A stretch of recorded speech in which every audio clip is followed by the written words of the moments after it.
All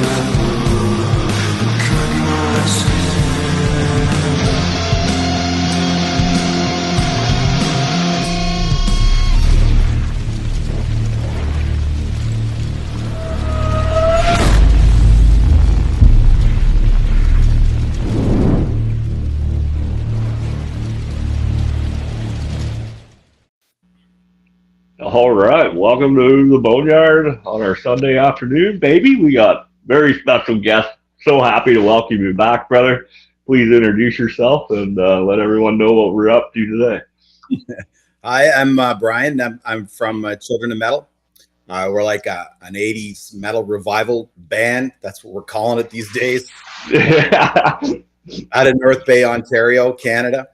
And we just released our second record. And yeah, life's going well for us. Lots of things are happening. It's kind of exciting all the time these days for us. Fuck, you're only an hour from me. An hour and a half, I think it is, from my place to where you are, man. That's the closest I've ever had anybody. You guys, have you guys been playing a lot of local shows and stuff then, or? Not played a lot of shows. We played a few really big shows, and that's just sort of what we're doing. Honest to God, because we're working on recording most of the time. I mean, this whole project, and I'm calling it that because it's really more a project than it is a band, was 3 records in 3 years and then done. We're over. Yeah. And we were meeting those marks pretty well. Like we just came out with the second record, like not even 30 days ago, and we've already been writing the last record. And so hopefully by this time next year, we'll be talking again about the last record and the last show. But we have played some big shows. We played with Trooper, which was pretty cool. Oh, yeah, they're legendary, man. Yeah. So we were really excited about that, and they were really lovely guys. But yeah, not so much shows, just kind of being out there and being on the internet. But the big shows that we have played have been very big shows. Like we got one coming up at like 1,000-seat theater, and its sales are very good on it. And I don't know, there's so much buzz around it. It's hard to know, yeah. So even lots going on. Yeah, I was gonna say that's a lot to absorb, especially when you only plan to say, like you said, we had 3 albums, we wanted 3 years, and then be done with it. But then you're starting to gain all this traction, and there's no way it's only going to be 3. Come on now. Like, we'll see. I mean, yeah. Right? But I mean, to have gained the traction that we've gotten has required for all of us to be working really, really, really hard at it. Like, here's a big secret: you want to do well, work hard. Like, right? Like, so I mean, this is kind of like a full-time job for some of us, for sure. And I don't know, 3 records. Like, it's like, will my family tolerate more than 3 records, kind of thing? I hear you there, though. It's so hard to justify the amount of hours and the amount of dedication you put into it. Yes, and for the return, you're not even guaranteed any return in that sense, right? We're not trying to get a return on it. We're just trying to be as big as we can make ourselves in the time that we've given ourselves, and then be done with that. I mean, and it's just, that's all you can try to do, right? Try your best at all sides. But I mean, I do, like we talked last time, I do lots of theater and stuff, and I'm not a stranger to great big shows and knowing how to promote and stuff like that. So that was the idea from the start, is like, well, I do all these shows for other people and do all these things and make all this art for other people. It's like, I'm going to do it for a period of time for myself, and how big can I make it in that period of time? But yeah, I don't know.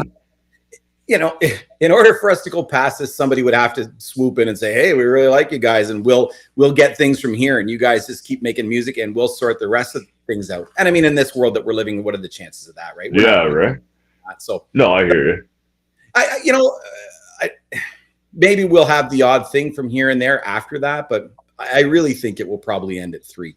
Yeah. Well, it's like us here, like myself, this will probably be my last year hosting all the festivals and stuff that we do at the moment, because it's all out of my pocket. It's like, I'm looking at it like, how far I could have traveled, or I could have bought a house in the last 3 years if I would have took that money.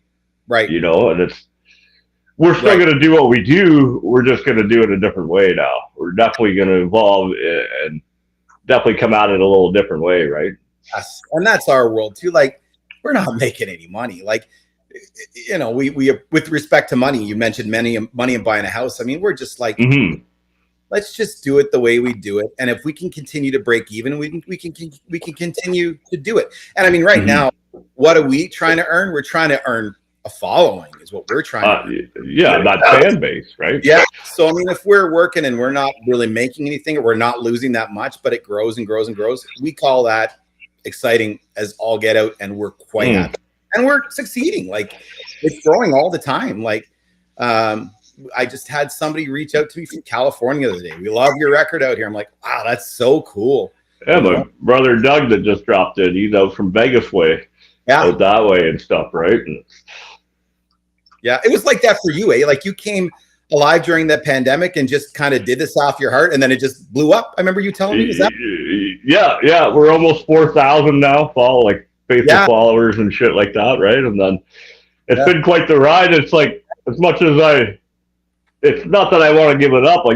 I have to evolve and do something different next year in order to make it continue to work, to bring everything to the fans, right? And but we have the van now, so we'll be more hands-on and coming right to the bands and stuff as far as my end goes. But we're teaming up with a few other people, which will have that huge announcement coming later this week, right? So, well, if you want to come up for June, man, we got a big show here in June, so.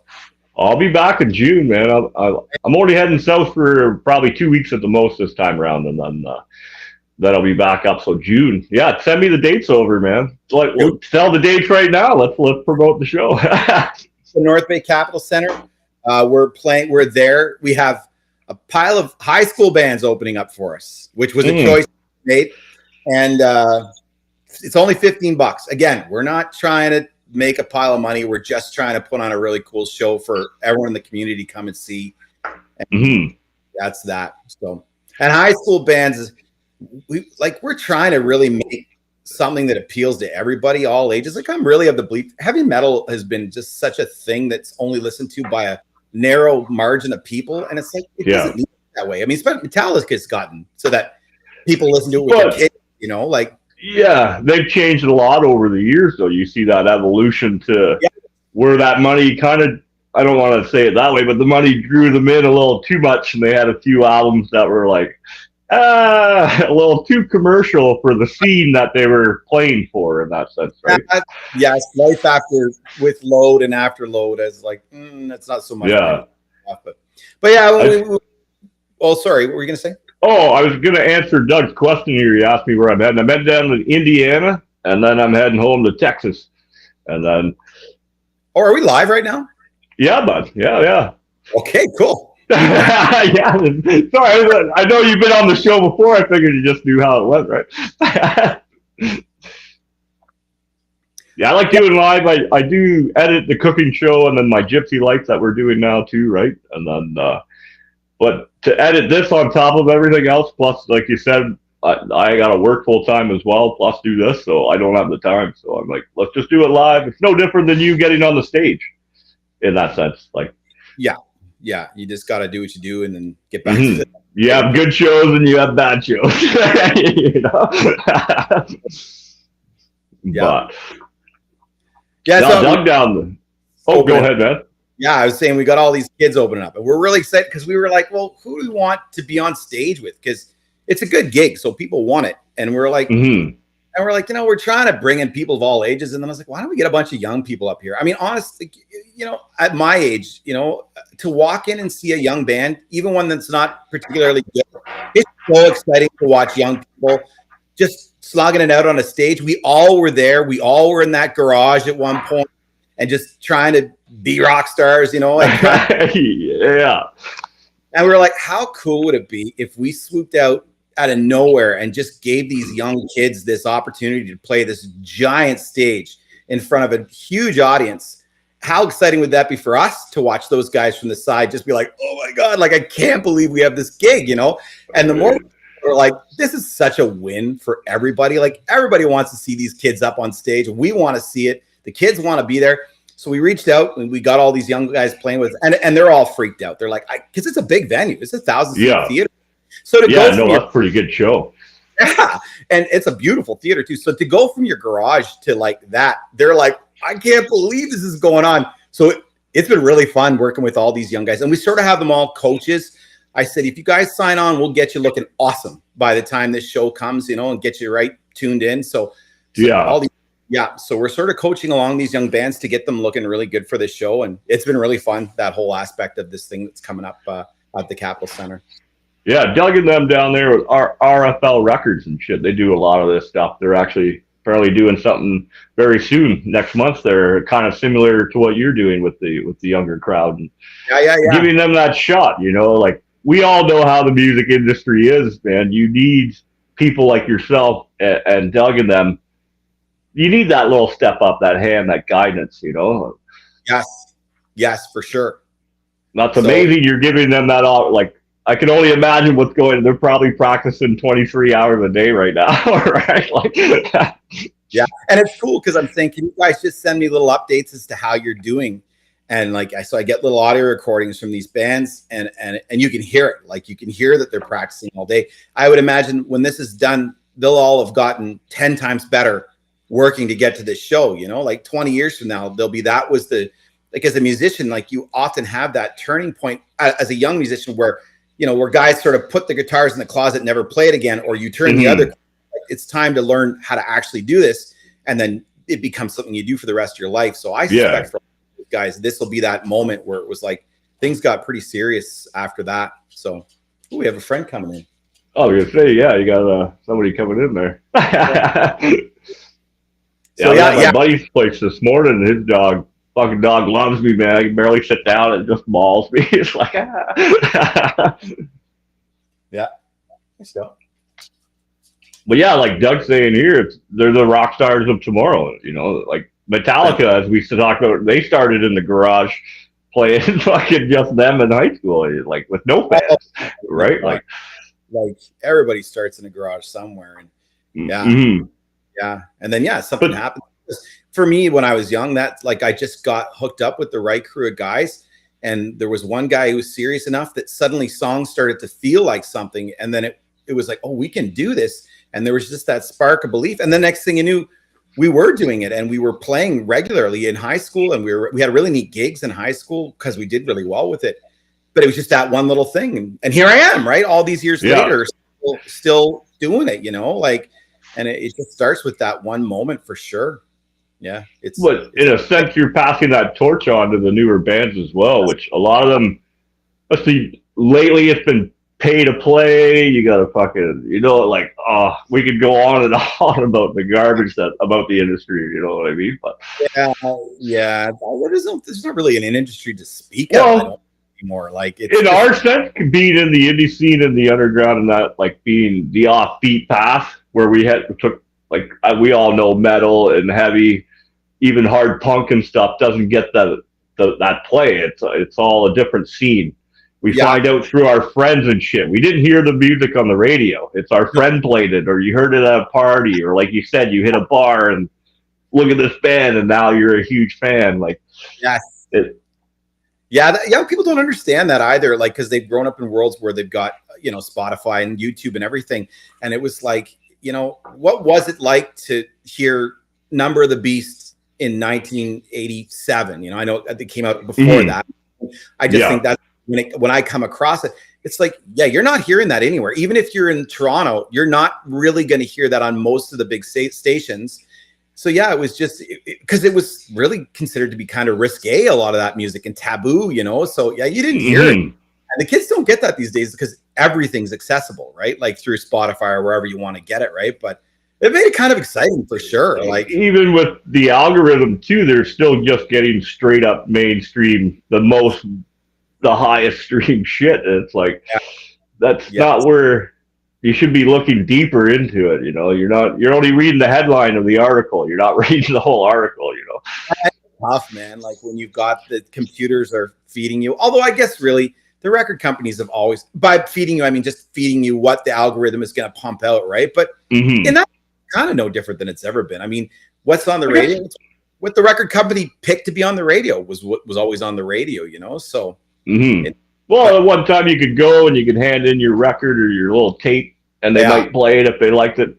Now they don't even attempt to do that almost anymore on mainstream radio per se. There's so many, like you said, we have so many underground stations with just the internet alone. You know, like you can always find what you're looking for, but will you go down that rabbit hole, right?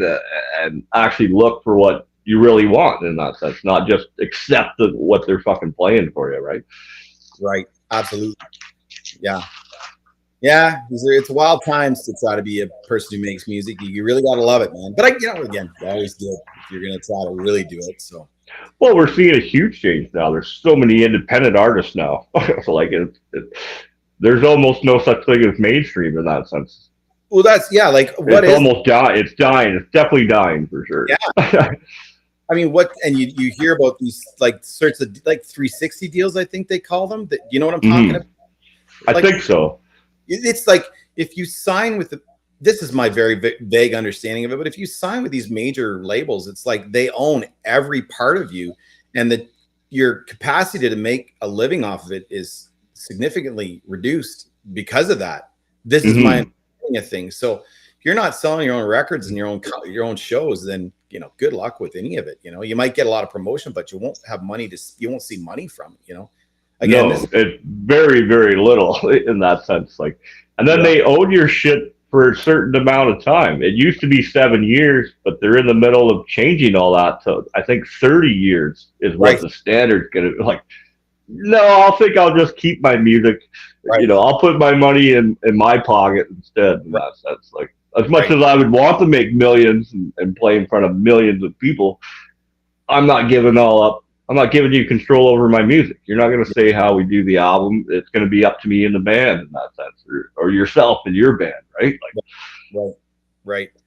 Yeah, taking the power back in that sense. Yeah, you have the tools to do well. I mean, just this show, right? Like, I mean, and you've got good on this thing, and you're just shooting it off the camera. I know, and I'm so surprised that it's even become what it has now. Like, it blows me away. Like, we've invited down. We're going down to cover the Eclipse Festival down in Indiana here next week. I'll be down there next weekend, coming live from down there. But to have that personal invite because of the show, hey, come down, just buy your campsite. Everything else is covered. I get into all the shows and backstage. I get to meet all the bands. You know what I mean? Like, it's fucking fantastic. Yeah, that's exciting, man. It's awesome to hear that things are going great for you like that.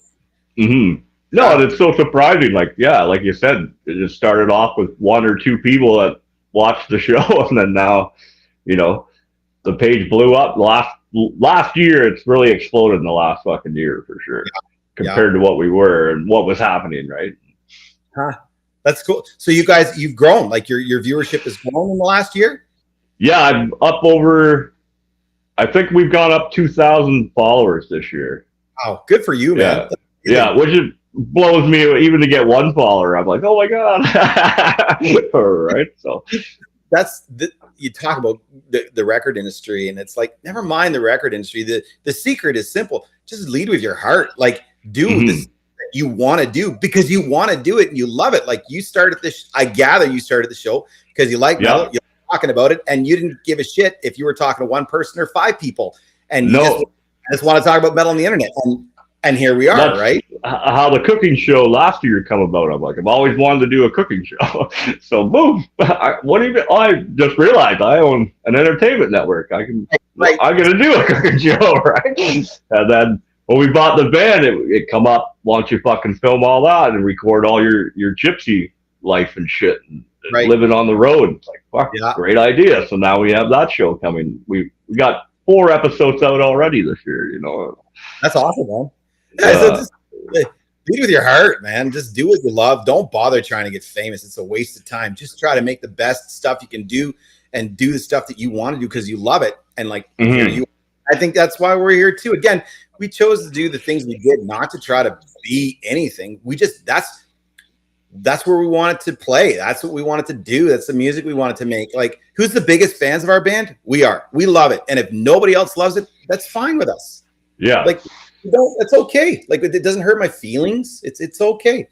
And we wrote the music that we love to make, and here we are, right? But again, I think that shows, like, it shines through, just like it comes through in the music, that passion, that drive, that Absolutely. love that you put into that project. In that sense, people resonate with it. And yeah, I listen to our music all the time. Like it's what I put on. It's in my top 3 things to put on. Yeah. I love this band. Like, hey, you wrote some of this stuff. With the cooking show, I've been using yoga music and shit. And it just dawned on me the other day, I could be using all the bands that fucking been on the show and stuff, get a song or 2 from them, and then add it into the cooking show. You know what I mean? Hear somebody doing a cooking show to our music. Yeah, right. Then when I come over, we can do a fucking cooking show together. We can barbecue something, have the tunes on, shoot the shit, do a show together. That's exciting. Right? Next season, this year, we're doing cooking without a kitchen because I don't have a stove and shit. So I just bought all the stuff I needed. So our next season, we can do cooking with rock stars because I got the van now. I can get around. All right. Yeah, we'll make it happen, man. You're not far. Be fun. Yeah, that would be awesome. What did you cook on your show? I haven't seen it yet. I've done like I think I did chicken Alfredo the one time. Homemade bread's the big one that I do with every meal almost. Last time we just did whatever I had, so I had ground beef, rice, taco sauce. I had these spicy fucking tomatoes in a can, so I just cooked it all up and then fried it up on my hot plate. Put it in these little wraps that I had for some reason, right? Fucking that came out pretty good. Done homemade burgers, fried chicken, which is a good one. I love that one, right? We did my mac and cheese. That was fun, man. All homemade, right? Yeah, that's fun. I haven't seen those yet. I will check them out as soon as we're done here for sure. Yeah, you might have to scroll through a bit because it's all in fucking order as I post, right? But, yeah, they're fun. But yeah, I got no kitchen here, so this season's cooking without a kitchen, right? I just got a double sink. So I had to buy a hot plate toaster oven, right? I bought one of those big fucking skillet kind of things, air fryer. So I figured now with the van, I can take all that with me. All I need is power, and I can cook in the van, no different than at home. And do it that way. Mm-hmm. And then, we got our trip to Ireland. We've been invited out to Ireland to go on tour with Ren and them for a couple shows. So September we'll be heading to Ireland, right? And then, we got our 3 festivals that we host as TheBoneYard and such. We got that already this year. It's so busy. We're gonna need more people working for us, I think. Yeah, so we have July coming up. We've got 5 bands on the bill. We've got Johnny No Cash, Fortunate Losers, Andrew Joseph, Corners of Sanctuary coming all the way up, and one of our local bands, one of my favorites of this lineup. I haven't seen them live yet, but fucking Polarity's coming on. And then in August, we haven't confirmed everybody, but we're pretty sure we have the Electric Dead who play every year for us, Andrew Joseph, and we were waiting for everyone else to commit. And then in October, we have the big one in Maine. So we have this year, Last Dance Amongst Wolves, Dead Man's Prophecy, Kingdom of Nightmares is playing, and 2 other local bands are coming in on that one. Cool. Yeah, and then all the other ones we've been invited to, and then after that, I'm heading south. I'm going down to my land, and then we'll be doing a lot of shit out throughout Texas, and maybe up the west coast there through California, and then we'll be doing the gypsy life. We'll be building the fucking livable spot on the land because it's just land right now, right? Yeah. So I gotta build everything from ground up. So you've got a piece of land. Sorry, you got a piece of land. Whereabouts? Yeah, I bought two acres down in Woodville, Texas. There, so just east of Houston, right? About an hour and a half, 2 hours maybe from Houston on the east side there. Yeah. So yeah, I'm excited about that. I wanted a lot more acreage, but I took what I could for what I had, and it'll be a nice retirement, little winter home for sure, right? That's cool. And sorry, what kind of house do you think you're going to build? Like, are you going to build?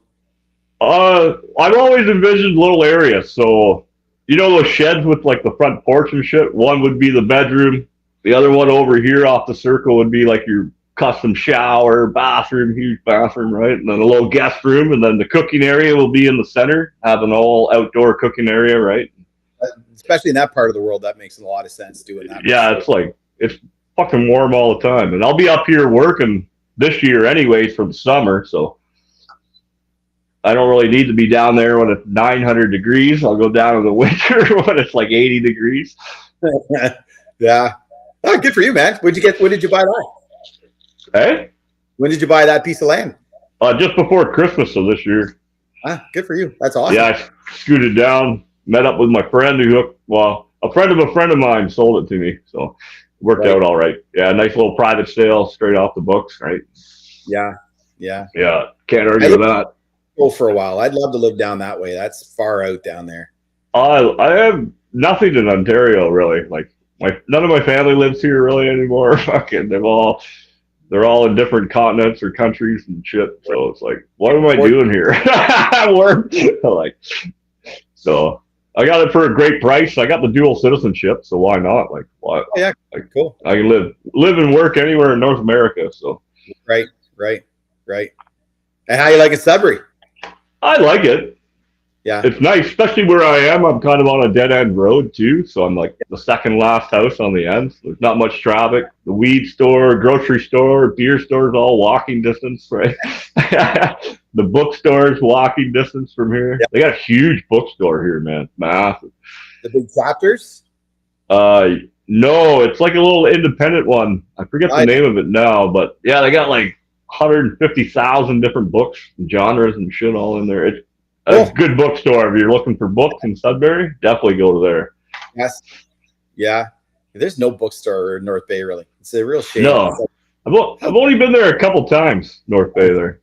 I get lost every time trying to get out of the city there. I always like get downtown and it's all like 2 ways then 1 way, and then it's like, what the fuck's going on? Yeah, you got to watch yourself, and you'll end up being stuck for sure. Yeah, you guys got nice waterfront there, though, man. That's one thing I did notice. Yeah, we got a couple. Well, we have 2 lakes in North Bay, 2 nice lakes. Oh, yeah. So you got right. Side and Trout on the other, and then of course there's a million lakes everywhere because of the part of the world we're in, right? So, yeah, like we have. The city here, we're built around 3 or 4 different lakes. Fucking, it's like sections of the city. Like it's almost like you're in your own little town, and then you go down and then get the other side of the lake, and there's a whole other town, but it's all the same town. Fuck, it's weird. Yeah. But yeah, it is nice up here, though. I do like this part of Ontario better than anywhere other than Port Credit. When I lived in Port Credit, that was amazing there, right? How long have you been up in the north part here for? Since August. Yeah. Have you been north? Yeah, I did a lot of work up in Thunder Bay the last couple years. I've been up there twice for some pretty big job, right? I spent 2 months up there the first time, and then I think it was like 38 days the second time I went up this year, and then a couple weeks here and there throughout the year. Thunder Bay. It's got some tough spots, but overall, there's some beautiful areas in Thunder Bay for sure. Oh, I liked it. Like the hotel we were at, everything was right across the street, so I loved it. Like I could walk to the beer store, I could get groceries, like everything was right there. Yeah. But it was the murder capital of fucking Ontario, if not Canada, for a while there, man. Like, yeah, it's got beautiful spots, but it's got some rough spots. Some tough times, but I mean everywhere's going through tough times right now with everybody the drugs they're doing. Like it's like before I moved here, even in Orangeville, which is a shit little town that it was close to where I grew up as a kid. When I was living there before I came here, I had to step over someone at the convenience store, and I'm like, "This is Orangeville, but like, why is there homeless people here?" Like, it's everywhere. It's fentanyl. Like it's a crazy. Yeah. Yeah, you talk to people and everyone's saying, "Oh, you should come to my town. It's terrible in my town." And it's like, no, man, it's everywhere. There's not a single town anywhere in North America that's escaped that. It's like we need to stop talking about damage that it's causing in our town and start to recognize this is an international epidemic. There in like I don't know if in the history of I agree. There's never been a drug problem like we have right. Like you go back in the 1930s and there was enormous heroin problems before it was really unrestricted. But to my knowledge, historically, it was not as bad as what we're seeing right now with the opioid or with the fentanyl crisis. Like Fentanyl, yeah. Talking about it collectively like 24/7, man. And it makes me glad I'm at the age now, because back in the day I would have died, because I always did everything. Right. And but it was, right. We didn't die from it. Now, fuck, you take one hoot or one snort, you're fucking dead. No experimenting thing whatsoever. No, not at all, man. Like, you can't even, like you said, have that freedom to experiment, to find yourself. Sometimes you need something like that, and now it's not even safe, man. Like, I'll eat my mushrooms and I'll smoke my weed, and drink my beers, man. Like, even the weed that you buy on the streets these days is increasingly being laced with it, because that's how they're making money now. Like, it's like there's no money in selling weed; it's all legalized, which I think is a good thing. But like, so now they're just selling bad drugs with highly addictive substances poured on it, and that's like, it's just nasty, man. Like, that's a terrible, terrible thing to do to another human. Like, no. Like, and I'm not one to tell you, like, I don't care if you do shit at home, but like, this fentanyl shit, no one should do that. Like, nobody should do that, man. It destroys you. Worse, like, I had a meth problem back in the day when I was younger. Fucking, that's going back 20, almost 30 years almost now. I'm so fucking old. Right? But, even that, I don't remember anyone really dying from it, in that sense. Some of us stayed on it, and you died from other shit 10, 20 years later. You didn't die a day after. Like, I bet. Yeah, I bet you none of us would have made it in that sense if we grew up in these times, right? Yeah, 100%. Yeah, it's crazy stuff. Terrible. Mm-hmm. And even I've cut back on my drinking a lot. Like, fuck, the last 2 months, I barely drink at all, right? Like, yeah, booze, man. Nasty stuff. Dude. That's one thing. That was my other problem. Was over the years I've always fought with. Fuck, you get to that point, I'm like, I gotta stop. I'll stop for 6-7 months.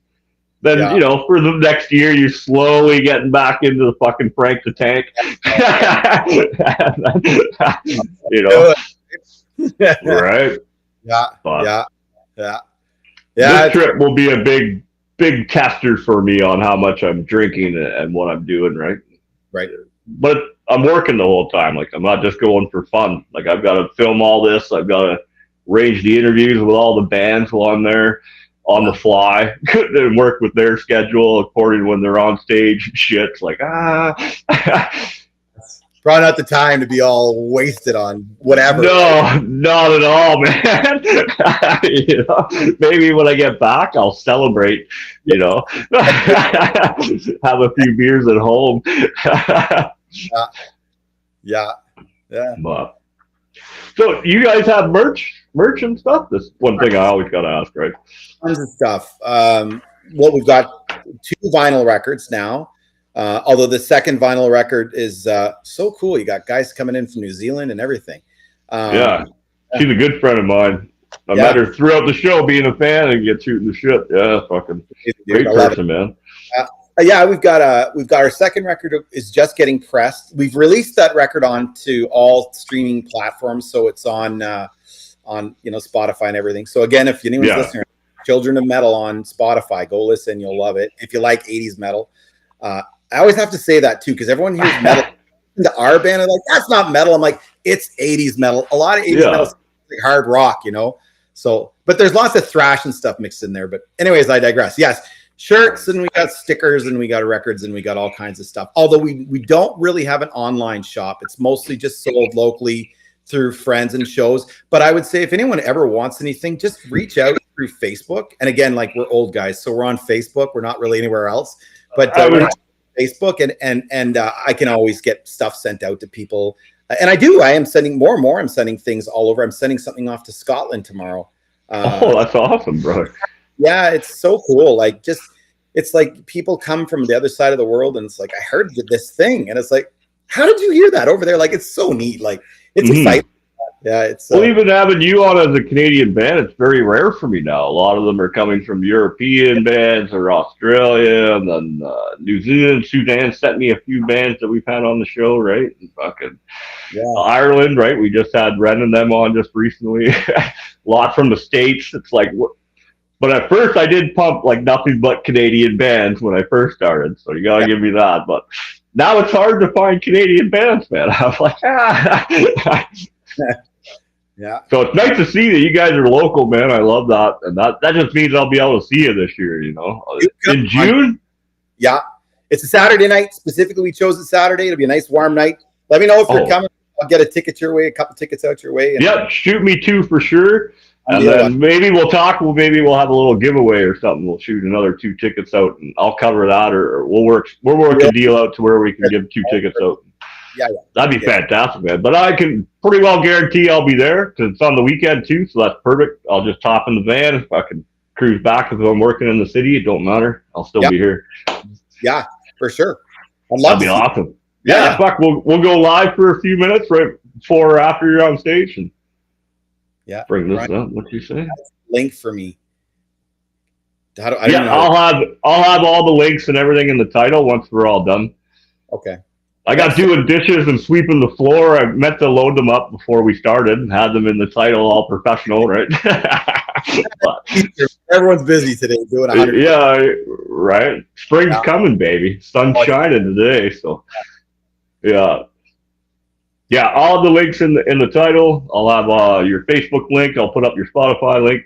Anything else you want to send over my way, I'll shoot it up as well, right? Just let me know if you want some tickets to give away, and you and I can sort that out whenever you want. Just reach out to me, and I'll get that right out to you. Not a problem. Yeah, I'll probably be talking to you this afternoon. Then we'll get on that and start because it's coming up, so we better start promoting and pushing them, right? So I'll send you a pile of stuff out actually if you want. That'd be wicked, brother. Send you shirts and records, and you can do something with it, whatever you want. I don't care. Yeah, fuck, I'll definitely do it as a giveaway then, because I'll probably keep one thing just to have on my shrine over here. But we can discuss. I'll make sure to send you. Look, you've been great promoting us. So if you want a shirt, I'll give you a shirt, dude. That'd be sick, brother. I'd rather come to the show in June and buy one from you, get you guys to sign it. You know, we'll do it that way. God, I love it. Anything? Yeah, we'll get talking this week for sure about fucking getting maybe a little giveaway and stuff for your show coming up here in June. Yeah, love it. That would be, we would appreciate that. Oh, anytime, brother. Anything I can do, right? Yeah, love it. Thank you so much. Hey, no problem, man. Anything else we should cover today, man? Or no, there's a new record, Ascension to Chaos. The 3rd record began, and it's coming, and it's the last. I know. I'll tell you, this record is like across. When we started writing it, we said it's gonna be a mixture between thrash and the Sunset Strip. Can you do it? Can you tie those 2 things together? And so it goes from sounding really like Anthrax, and then the next song sounds like Loverboy. And it's a real weird record. We weren't sure you could do it, and we think we did it really, really, really well. It's like if you found somebody's mixtape in 1988, this is the record. It's got a little. Oh, that's perfect. Yeah, the last record is coming, and it's going to be, if there was any doubt that we weren't a heavy metal band, this last record will put that to rest. The last one is toxic, poison, heavy, hard, angry, mean, and will be our final word as a band. So we're really excited about the last one. Oh, man, I can't wait. I'm hitting the road, too. I've got a lot of driving, so I'm going to just put the whole album on when I hit the road and listen to it start to finish. Fucking do it. It's a fun I got enough time to listen to both, actually, now that I think about it. Record, it's got some really heavy movements. It's got some really cheesy moments. Again, we really embrace that. It's like, it's poison, man. I'm fine. And I hated it when I was a kid. Now at my age, it's like, everything's great. It's all great. I love every bit of that stuff that came out in the 80s. So yeah. It's such a big influence onto the music today, as far as our scene goes. Even Kiss, fucking not a big fan of Kiss at all, man. But I got to give them credit to what they did for the genre and how they became mainstream in that sense to bring it to light. Yes, this kind of music, right? Yeah, we're getting a lot of that with this record. That people hear really strong Kiss influences, which I'm not a big Kiss fan myself, and I'm like, really, eh? But that's been neat too. Everybody's like, well, I hear Anthrax and I hear Metallica. Mm-hmm. I hear this and I hear that. And I'm like, that everybody's hearing a little bit of something. We love that. That's what we were trying to do with white that has a little of everything. Anyways, that's what I say. That's the last bit I got to say. Enjoy it. No, that's perfect, brother. I can't wait. I got to throw it on while I'm doing some dishes and cleaning up here, getting ready for lunch. And then, we'll shoot the shit later on today, man, once I'm all done everything. And we'll work a little something out, maybe have a little giveaway for the show. And awesome. I can tell you right now, if it's in June, I can be there for sure, man. I'll be right here in Ontario, so I'll make sure I make it. That's great, man. We'll look forward to it. Right on, brother. Play loud, play proud, man. Once again, Children of Metal. Love you guys. Having us out again. Talk to you soon.